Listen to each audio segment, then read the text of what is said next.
فرشتے کہتے بھی تھے انما نحن فتنۃ فلا تکفر، ہم تو برائے آزمائش اتارے گئے ہیں، تم کفر مت کرو. لیکن وہ یہودی کون سا جادو سیکھتے تھے؟ فَيَتَعَلَّمُونَ مِنْهُمَا مَا يُفَرِّقُونَ بِهِ بَيْنَ الْمَرْءِ وَزَوْجِهِ، ان سے وہ شوہر اور بیوی کے درمیان نفرت ڈالنے والی جادو سیکھتے تھے. کون سیکھتے تھے؟ یہودی بنی اسرائیل میں روزانہ ان سے جادو سیکھتے تھے اور پھر لوگوں پر وہ امپلیمنٹ کر کے دیکھتے تھے، ٹرائل کر کے دیکھتے تھے، لوگوں کو الگ کرتے تھے، جوڑے نفرت میں تبدیل کر دیتے تھے. وَيَتَعَلَّمُونَ مَا يَضُرُّهُمْ وَلَا يَنْفَعُهُمْ، اللہ فرماتا ہے ان فرشتوں سے یہ لوگ وہی سیکھتے تھے جو ان کو ضرر دے، تکلیف پہنچانے والی چیزیں، نفع والی چیز کوئی نہیں سیکھتے تھے.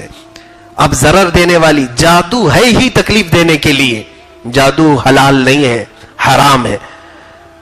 اسلام میں جادو کے لیے یہ کہا گیا، بعض صوفیاء کرام نے فرمایا جس نے جادو کیا سیکھا وہ زندیق ہے، اسے توبہ کی بھی توفیق نہیں دی جائے گی.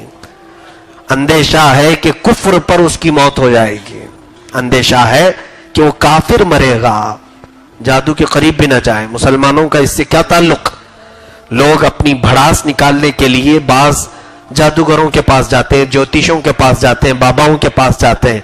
ان کے متعلق کہا ہے، بزرگوں نے فرمایا جو جادو کرتا تھا یا کراتا تھا، مر جانے کے بعد اس کی قبر کھود کر کے دیکھے، اس کی قبر میں خنزیر نکلے گا، اس کی شکل خنزیر کی بنا دی جائے گی اور اس کا چہرہ قبلے سے پھیر دیا جائے گا، قبلے کی طرف سے اس کا چہرہ ہٹا دیا جائے گا. جادو سیکھنے کا کام تو یہودی کرتے تھے، مسلمانوں میں اس کا کوئی تصور ہی نہیں ہونی چاہیے. حضور پاک صلی اللہ علیہ وسلم پر بھی جادو کو آزمایا لوگوں نے، وہ بھی یہودی ہی تھے، یہودیوں نے اس طرح کے جادو کیے. تو یہ ہاروت ماروت کا ذکر آیا ہے قرآن پاک میں، جو دو فرشتے اترے تھے، ان کا بڑا لمبا قصہ بیان کیا جاتا ہے، لیکن میں مختصر سی بات اتنی عرض کر رہا ہوں، باقی قصے کی صحت کے بارے میں ہمیں معلومات نہیں ہے. تو یہ جادو سکھاتے تھے، لیکن یہ کہہ کر کے سکھاتے تھے کہ ہم آزمائش کے لیے آئے ہیں تمہاری، تم میں سے کون ہم سے اچھی چیزیں لیتا ہے اور کون خراب چیزیں لیتا ہے.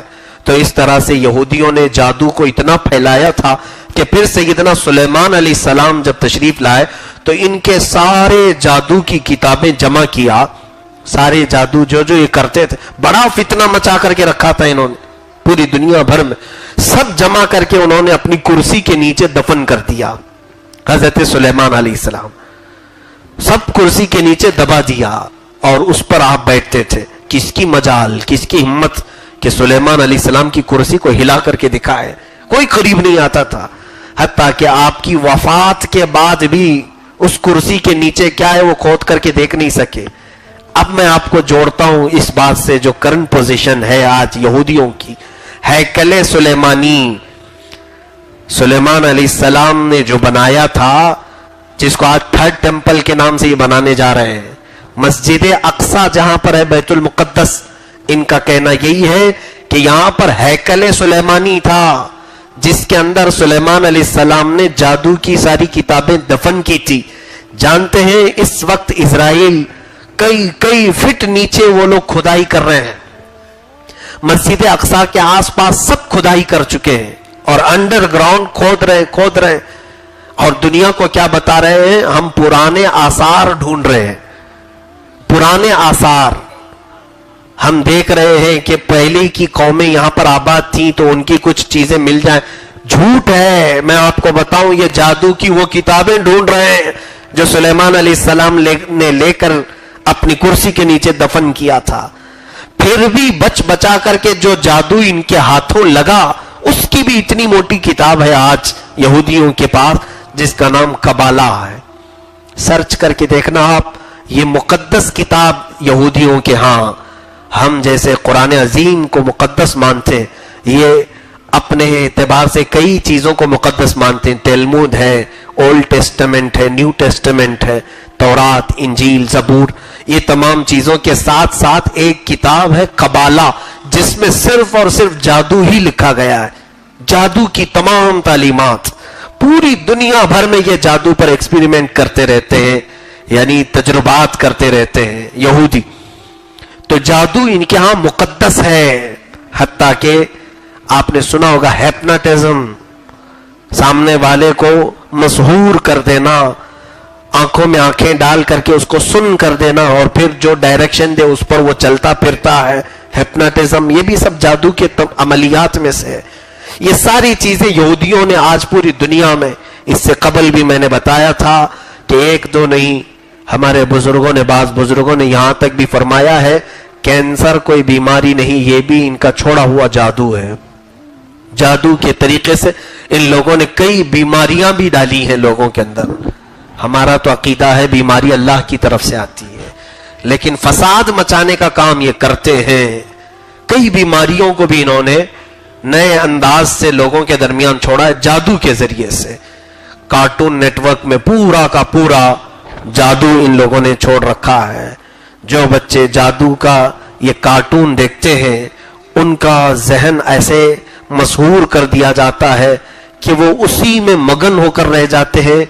کارٹون کے جب فلمیں یہ بچے دیکھتے ہیں تو اس سے ہٹ نہیں پاتے. کیا وجہ ہے؟ اس میں بھی جادو کر کے رکھا گیا ہے. ہر جو ایک شکل آتی ہے اس میں کچھ ڈاٹس ہوتے ہیں جس کو دیکھتے ہی بچہ اس کی طرف مائل ہو جاتا ہے. کئی چیزیں انہوں نے دنیا میں پھیلا کر کے رکھا ہے.